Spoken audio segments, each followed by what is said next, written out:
వికారాబాద్ జిల్లా పరిగి మండల పరిధిలోని మహీంద్రా ట్రాక్టర్ షోరూం సమీపంలో ప్రయాణికులతో వెళ్తున్న ఆటో ఒక్కసారిగా అదుపు తప్పి బోల్తా పడింది.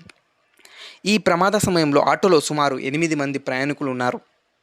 సమాచారం అందుకున్న వెంటనే స్థానికులు మరియు పోలీసులు ఘటన స్థలానికి చేరుకుని క్షతగాత్రులను హుటాహుటిన పరిగి ప్రభుత్వ ఆసుపత్రికి తరలించారు. ప్రయాణికుల కథనం ప్రకారం వెనుక నుంచి వేగంగా వచ్చిన ఓ గుర్తు తెలియని వాహనం తమ ఆటోను బలంగా ఢీకొట్టడంతో ప్రమాదం జరిగిందని చెబుతున్నారు. ఆటో డ్రైవర్ను విచారించగా ఏం జరిగిందో తెలియడం లేదు, ఏదో వాహనం వెనుక నుంచి వేగంగా వచ్చి ఢీకొన్నట్లు మాత్రమే అనిపించిందని వెల్లడించారు. ప్రమాదంలో గాయపడిన 8 మందిలో 2కి తీవ్ర గాయాలయ్యాయి. వారిలో ఒకరికి కాలు విరగడంతో పరిస్థితి విషమంగా ఉందని వారిని మెరుగైన చికిత్స నిమిత్తం నగర ఆసుపత్రికి తరలించారు.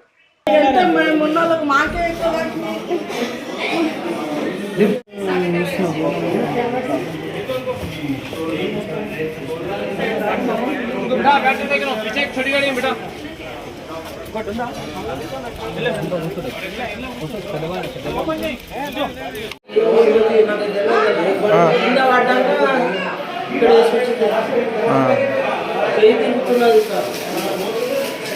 ఎంటకెళ్ళి గుద్దినట్టుందా ఏదైనా? ఎంత చేసి తిన్నాము, లారీ ఏం తెలుసు.